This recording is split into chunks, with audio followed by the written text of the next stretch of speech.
How's it going, everyone? Today, I was thinking once again that I want to drive a fast car on Transfagarasan, and my idea after yesterday when I shot the same thing but with a Porsche 918 Spider, which is, by the way, a very interesting car. It's a hybrid engine. It's making a lot of power, while there are a lot of cars now that make a lot of power using hybrid units. And then what crossed my mind is McLaren had a car like this. So now we're in the McLaren P1. And to start with, I'm gonna read you guys some specs. So the top speed is 350 kilometers per hour. Torque 900 Newton meters, power 903 brake horsepower. So it does make a little more power than the Porsche 918 Spider because that one makes 887.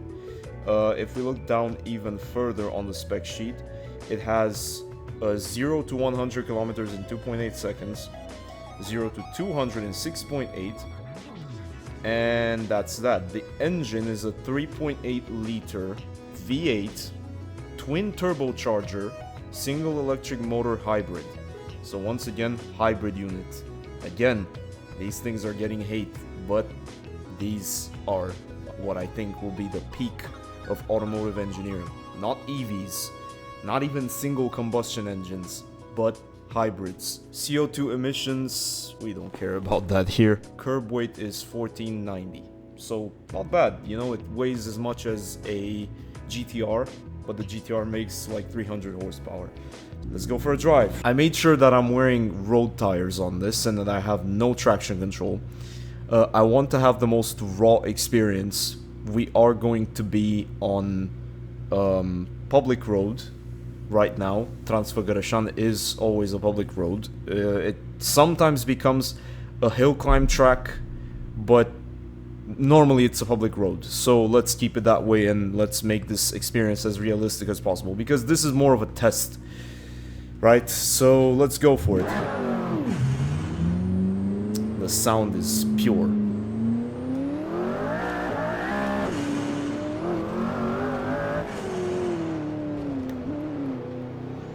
This is even more feisty than the 918.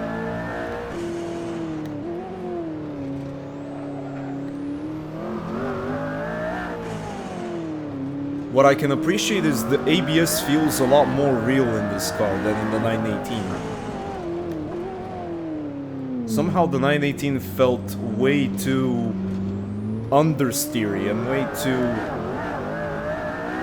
But nevertheless, Transfagarasan is a very bumpy road. So you always have to be careful with these cars.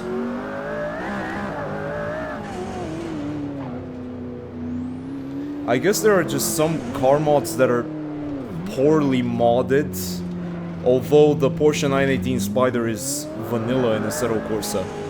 It comes together with your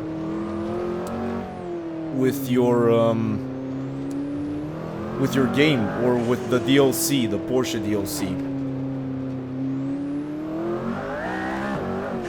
And speaking of physics, I can't wait for Assetto Corsa Evo, which is just around the corner. It's about to release in January. But this game really needs an upgrade, like honestly.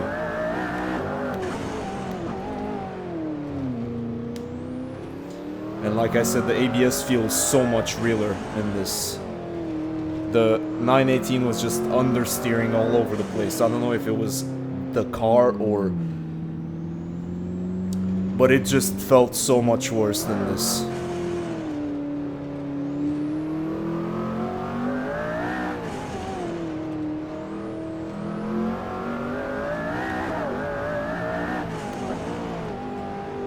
This thing feels much easier to control than the 918.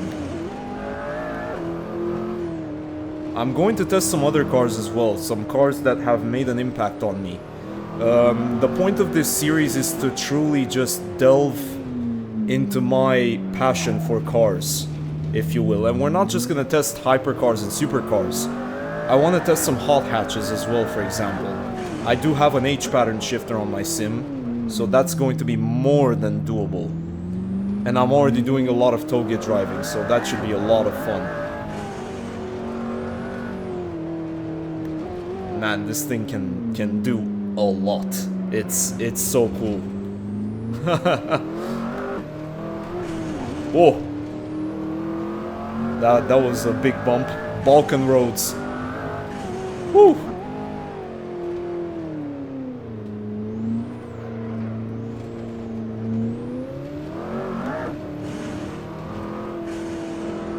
This thing is something else in it.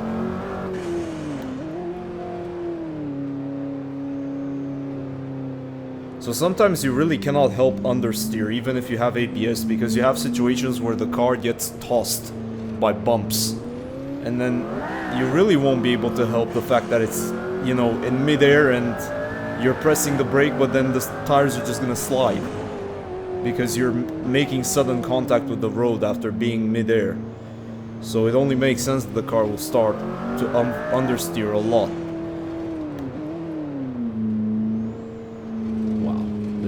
This thing is something else.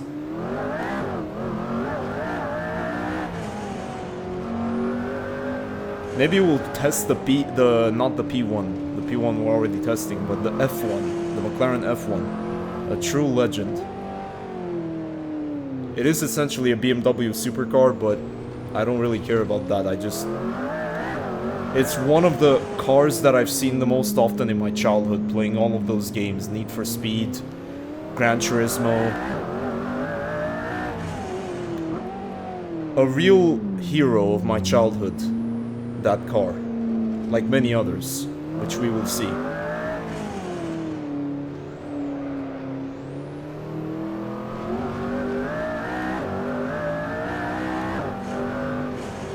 I know you guys are used to people name-dropping corners, but on Transfagarasan we can't. I mean, it's really just... It's a public road, so we don't have named corners like the Nürburgring or Spa-Francorchamps. Damn. That's so fast.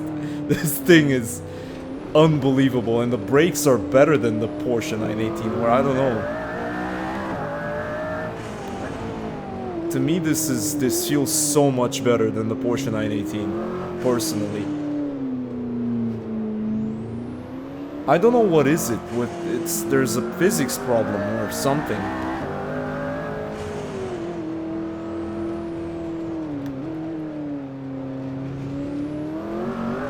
But that's very weird because the Porsche 918 is made by Kunos. It's not a mod. It's made by the developers of Assetto Corsa, so it shouldn't. It's not allowed to have these problems.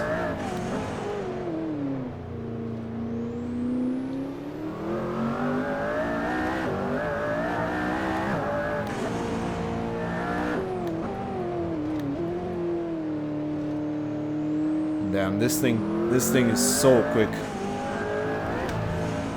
Did you guys see that? Did you see how hard I got tossed?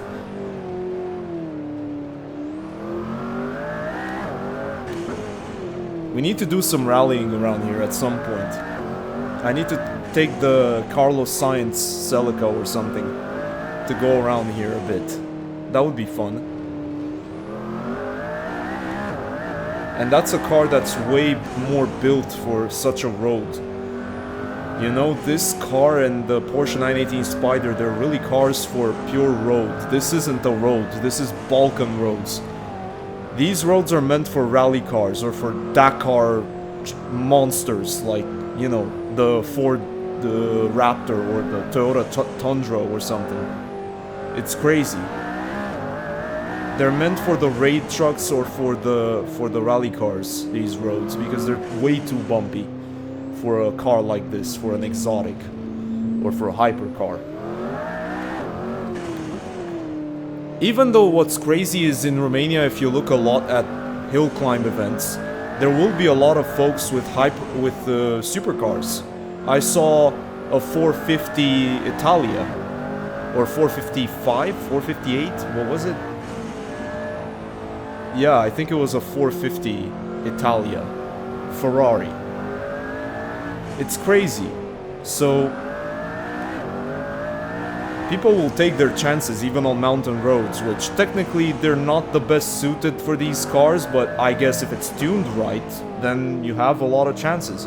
And to be fair, whenever I see those 450 Italias, they're always GT specs, so I'm guessing they have a very strong chance, even on the mountain pass, because they're basically race cars, so they're perfectly tuned. If you have a suspension that then can put up with the bumps of a public road, you have very strong chances, because you got all that aero, you got the power and the lightness of a GT, which is very handy on a public road, on a mountain pass, of course. The lightest car will always win on the mountain pass.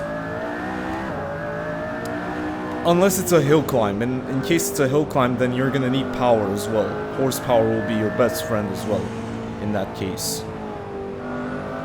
But lightness is also a factor. If you have lightweight, then you have very big chances of winning. And here we have a rock slide.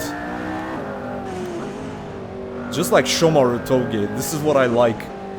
It's like Japan, it's like the track where Takumi and Wataru raced in the finale of Season 2 of Initial D. The Levin versus Trueno. This is why I like this track as well. It has a mix, you know, it's got like some Akina hairpins, it's got the Shomaru rock slide, it's got the long straights of Miyogi. It's an amazing track, it's got a mix of everything, and it's very long as well, which is something that I love. I love to drive for long distances in this sim, especially with all these different mods that you can install for cars and for tracks. It's crazy how nice sim racing can be, with all of the different flavors you can experiment with.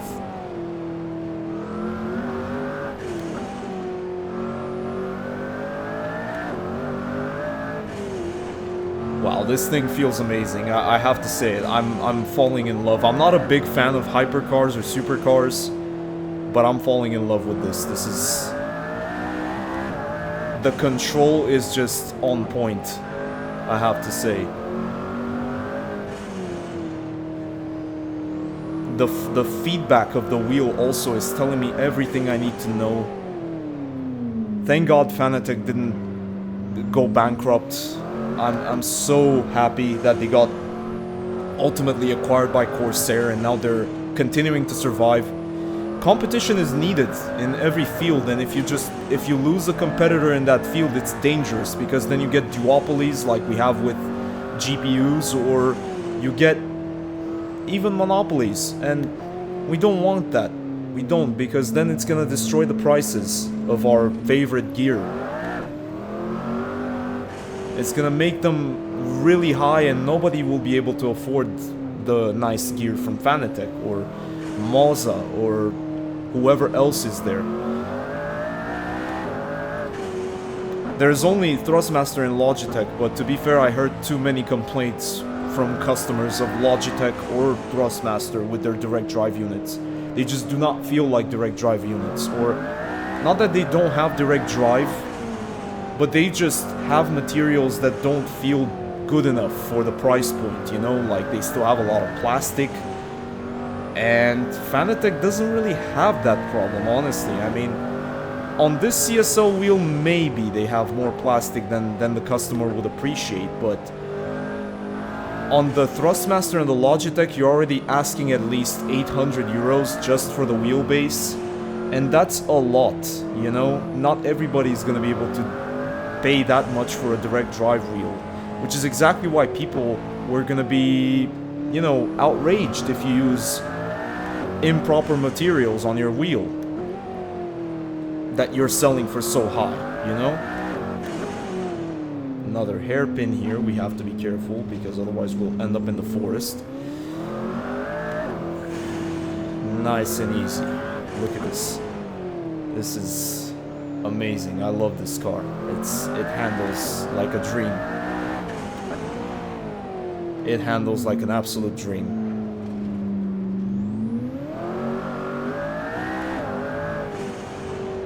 Even the throttle input is so precise and everything. There's no doesn't feel like it's wobbling.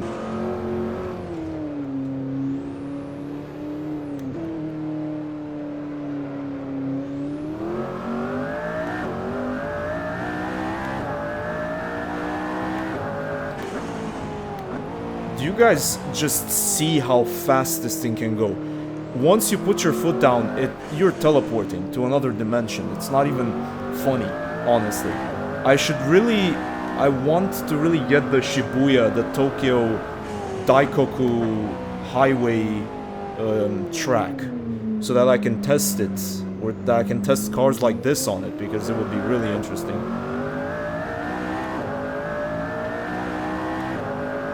And here we are, this is the home stretch.